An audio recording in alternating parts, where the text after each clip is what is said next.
নমস্কাৰ আপোনালোক সকলোকে পুনৰবাৰ আপোন চৰ্চৰ অন্য এটা ভিডিঅ'লৈ স্বাগতম জনাইছোঁ। এতিয়াৰে পৰা আপোনালোকে গাড়ী আৰু বাইক কিনি পইচা ঘূৰাব নালাগে বা আপোনালোকে লোন লৈ এতিয়াৰে পৰা পইচা ঘূৰাব নালাগে।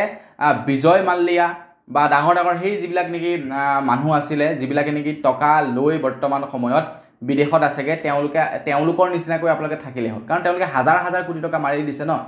তো আপোনালোকৰ 1-2 লাখ টকাৰ কাৰণে চৰকাৰৰ একো মানে ফৰক নপৰে, যাৰ বাবে নেকি আপোনালোকে এতিয়া গাড়ী বাইক স্কুটি লৈ লওক, লোন লৈ লওক আৰু আপোনালোকে পইচা ঘূৰাব নালাগে, EMI মাৰিব নালাগে, কিস্তি দিব নালাগে। এইটো প্ৰয়োজনেই নাই বুলি এক প্ৰকাৰে ক'ব পাৰি। তো আমাৰ ভাৰতত এটা নতুনকৈ নিয়ম জাৰি কৰিছে, বিশেষকৈ বিত্তমন্ত্ৰী নিৰ্মলা সীতাৰামন ডাঙৰীয়ানীয়ে এই সম্পৰ্কত জনাইছে যে ইনডাইৰেক্টলি আমি এইটোৱে বুজিছোঁ যে আপোনালোকে এতিয়াৰে পৰা লোন লওক, আপোনালোকে এতিয়াৰ পৰা গাড়ী লওক, আপোনালোকে এতিয়াৰ পৰা বাইক লওক, স্কুটি লওক আৰু EMI পৰিশোধ কৰিব নালাগে। যেনেকৈ নেকি বিজয় মাল্লিয়া কোনোবা পলাই আছেগৈ, নীৰৱ মোদী পলাই মানে গুচি গ'ল ভাৰতৰ পৰা, টকা মাৰি গুচি গ'ল না, কোটি কোটি টকা তেওঁলোকে মাৰিলে, হাজাৰ হাজাৰ কোটি টকা মাৰিলে। তো তেওঁলোকক কি কৰিছিল? তো তেওঁলোকে হাজাৰ কোটি টকাহে মাৰিছে।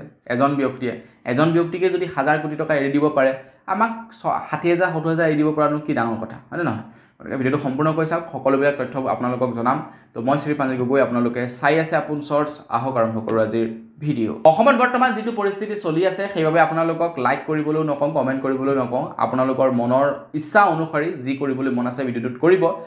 তো অসমত কি পৰিস্থিতি হৈ আছে আপোনালোকে গম পাইছে। জুবিনদাৰ মৃত্যু হৈছে আৰু জুবিনদাৰ মৃত্যুত গোটেই অসমে কান্দিছে বৰ্তমান সময়ত। আৰু যি কি নহওক তাৰ মাজতে আপোনালোকক খবৰ দুই এটা জনাই যাব লাগিব। এতিয়া নিৰ্মলা সীতাৰামন ডাঙৰীয়ানীয়ে কৈছে যে এতিয়াৰে পৰা লোন ল'বৰ বাবে আপোনালোকক চিভিল স্ক'ৰ দৰকাৰ নাই বুলি জনাইছে।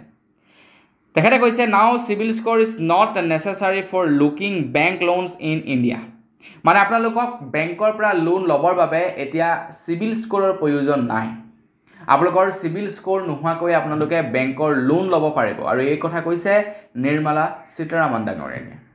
এতিয়া আপুনি এটা যে লোন লয়, লোনটো পৰিশোধ কি কাৰণে কৰে? মেক্সিমাম মানুহে পৰিশোধ কৰে ভয়ত, আৰু কিছু সংখ্যক মানুহে এইটো ভয়ত মানে সেই ভয়ৰ ভিতৰতে মানে সোমাই থাকে যে তেওঁলোকৰ চিভিল বেয়া হ'ব।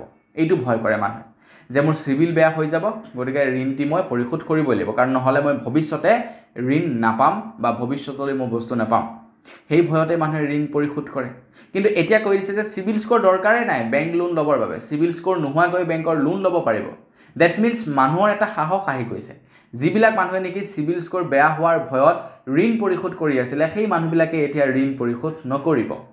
সেই মানুহবিলাকে এতিয়া তেওঁলোকৰ অন্তৰত থকা ভয়টো নাইকিয়া হৈ যাব যে আৰে ভাই, নিৰ্মলা সীতাৰামন ডাঙৰীয়ানীয়ে কৈছে যে এতিয়া চিভিল স্ক'ৰ দৰকাৰ নাই, গতিকে মই লোন নামাৰোঁ, আৰু মই এনেও লোন পাম, মোৰ চিভিল স্ক'ৰ যিমানেই বেয়া হওক মই গ'লেই লোন এটা পামেই।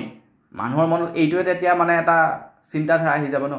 যেনেকৈ নেকি অসমৰ মুখ্যমন্ত্ৰী হিমন্ত বিশ্ব শৰ্মাদেৱে কৈছিলে যে লোনৰ কিস্তি বিচাৰি যদি এজেণ্ট আহে সিহঁতৰ ভৰিত ঠেং ভাঙি দিবি, আপোনালোকে এটাও লোনৰ কিস্তি পৰিশোধ কৰিব নালাগে, চব আমি মাৰি দিম।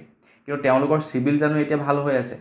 তেওঁলোকে এতিয়া জানো সময়মতে তেওঁলোকে ইচ্ছা কৰিলে ঋণ এটা ল'ব পাৰিছে? নাই পৰা। অসম চৰকাৰে নিজৰ লাভৰ বাবে কৈ দিলে, কিন্তু এতিয়া ফচি আছে কোন? মহিলাবিলাক। একাংশ মহিলাই ঋণ নুঘূৰালে, যাৰ ফলত নেকি এতিয়া আমাৰ অসমত যিমানবিলাক নেকি মাইক্ৰ' ফাইনেন্স কোম্পানী আছিলে বন্ধ হৈ গ'ল। বন্ধ হৈ যোৱাৰ ফলত মহিলাসকলে ইচ্ছা কৰিলে এতিয়া ঋণ এটা ল'ব নোৱাৰা হৈছে, আৰু ইচ্ছা কৰিলে তেওঁলোকে এতিয়া ক'ৰবাত কিবা এটা আবেদনো কৰিব নোৱাৰা হৈছে। মানে চিভিল স্ক'ৰ দৰকাৰ হৈ গৈছে।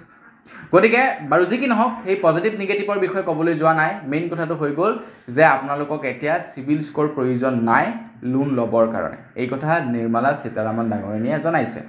আৰু সেইবাবেই মানে এইটোৱে বুজিছোঁ ইনডাইৰেক্টলি, আৰু মানে আপোনালোকে গাড়ী মটৰ লওক কিন্তু কিস্তি দিব নালাগে, কাৰণ চিভিল স্ক'ৰ দৰকাৰ নাই। গাড়ী মটৰ লওক, কিস্তি নামাৰিব, আকৌ এটা লোন এপ্লাই কৰিব, আপোনালোকৰতো চিভিল স্ক'ৰ দৰকাৰ নাই। তো বেংকে থৰি না আপোনাৰ চাব যে আপোনাৰ ক'ত লোন আছে, ক'ত কিমান দিবলৈ আছে, আকৌ দি দিব আপোনালোকক লোন এটা। তেনেকৈ আকৌ আপোনালোকে সেই লোনটো পৰিশোধ নকৰিব নালাগে, আকৌ এটা লোন ল'ব। ইমান হাজাৰ হাজাৰ কোটি টকা এৰি দিব পাৰিছে যদি আপোনাৰ 50,000 60,000 টকাটো এৰি দিব নোৱাৰাটো কি ডাঙৰ কথা চৰকাৰৰ কাৰণে, হয়নে নহয় জনাব।